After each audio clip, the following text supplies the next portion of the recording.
Honey, I'm home.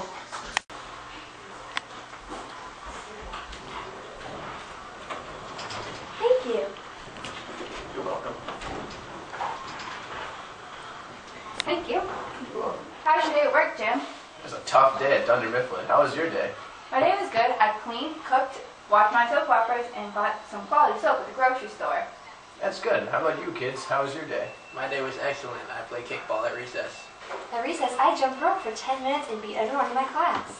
Wow, that's great. I really hope you didn't dirty your dress. Junior, take your elbows off the table. It's improper.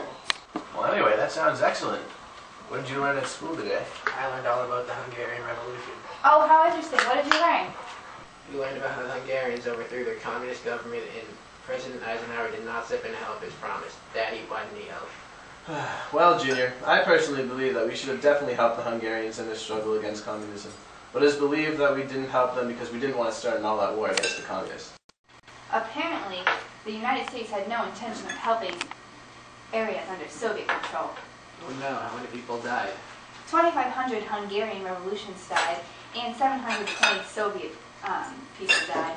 It's a shame that we cannot help them. Well, in my class, we learned that while the Hungarians were pleading for international assistance, the United States was more interested in the Suez Canal. What specifically happened, sweeties? Well, Gamal Abdel Nasser, an Arab nationalist, attacked the British because they occupied the Suez Canal and the Egyptians wanted it back.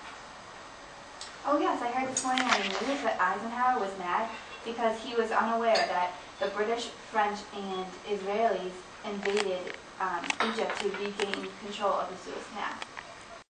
The United States is failing to support countries fighting against those Reds. Bollocks, father! They were nationalists, not communists!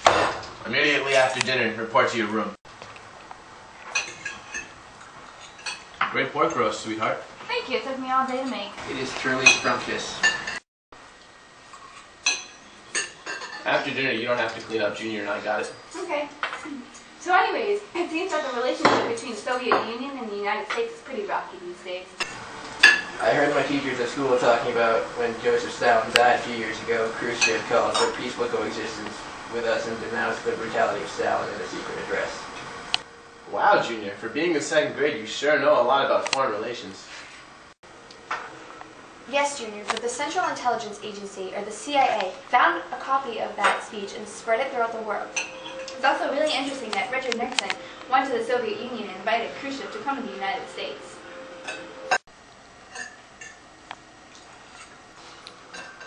I heard Khrushchev was mad because he didn't get to go to Disneyland. Maybe the relations between the United States and the Soviet Union are getting better after all. I heard that Eisenhower and Khrushchev went to Camp David and they got along. Maybe the relations between the United States and the Soviet Union are getting better after all. Bollocks! The United States was dumb enough to send over a U-2 spy plane to the Soviet Union and they shot it down. That couldn't be good relations. Well, maybe the United States shouldn't have been dumb enough to start the policy of brinksmanship, and the relationship would have been better by now. What's brinksmanship? I learned in school that brinksmanship was created by John Foster Dulles and it was a way to scare potential enemies by the threat of an atomic attack. I personally think it was useless and dangerous because even if the United States constantly used that threat, we didn't back it up, and we other countries wouldn't take the threat seriously. Yes, and even if we did back up our threat, we don't want to start another world war. Exactly. Well, I'm quite done with this meal and this conversation. Let's see.